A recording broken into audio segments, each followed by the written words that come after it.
Good morning, Daniel Wahome. We are coming to you live from the Flamingo Hotel, where the procurement officers, as well as drawn from the National Assembly and the county government, are here to speak about matters ethics in the procurement sector here across the country on both levels of government. Now, this is a 5 days workshop, and mainly I will be talking about an array of issues, but I'm joined by the Deputy CEO of the EACC, Mr. Abdi, just to shed more light on what the particulars of this particular event and what are the issues that they will be addressing for the next 5 days. Welcome so much. Kindly start with your name and just give us a brief overview of what areas you will be covering for the next 5 days.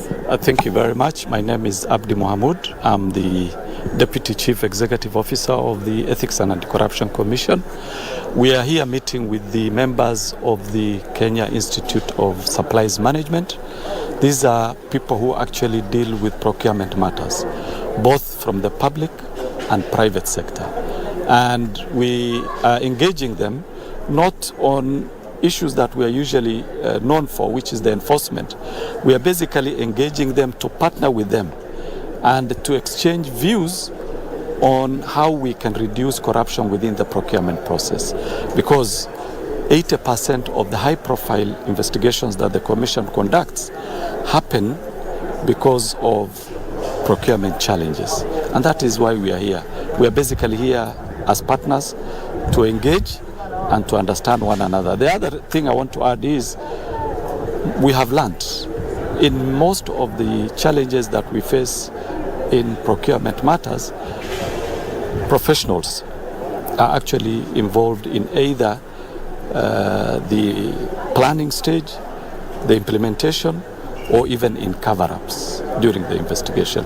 So it is important that we inform procurement experts here, for example, that they have a role to prevent corruption happening within the supply chain management. Yeah. I understand there is a bill that is being tabled before the National Parliament on how the EACC can strengthen themselves in some of the loopholes that you are talking about. How is EACC taking this bill? Are you in agreement, or is there a need for you to do some amendment to the bill? Well, we are strongly opposed to that amendment bill for a very simple reason.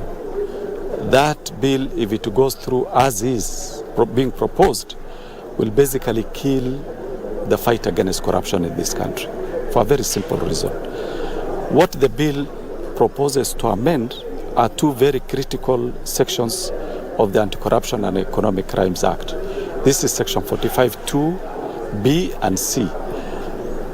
B, both sections deal with people whose main function is to manage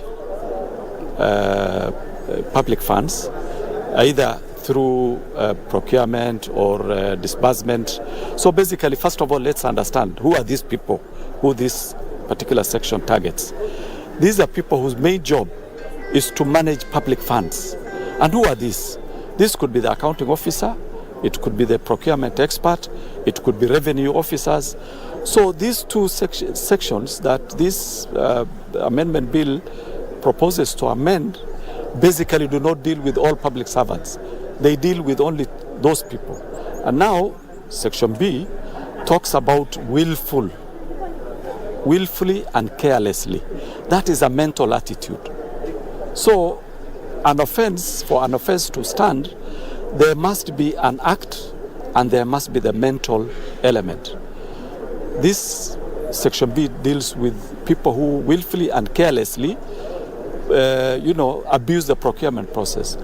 C deals with engaging in a project without prior planning, which means if, for example, these two sections are amended, it will not be possible for EACC to investigate people who abuse the procurement process, number one. Number two, we cannot ask people, why did you engage in this project without prior planning? Prior planning, or rather budgetary provision, basically means before you start, for example, building a road, there must be a budget. And that is why governments budget. Institutions do budget, isn't it? If now you tell public officials you can just start a project without budgetary provisions, what happens? It is a chaotic situation. So we have not been asked to comment because the bill may not have gone to the public participation stage, but we are strongly opposed to that bill for those very simple reasons.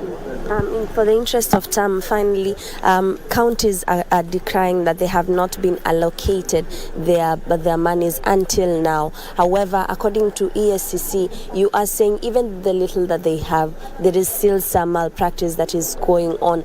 Do you feel that the raise that they are advocating will also be beneficial for them, and will it be won't it have any malpractice in it? Well, I wouldn't want to comment on budget provision for counties.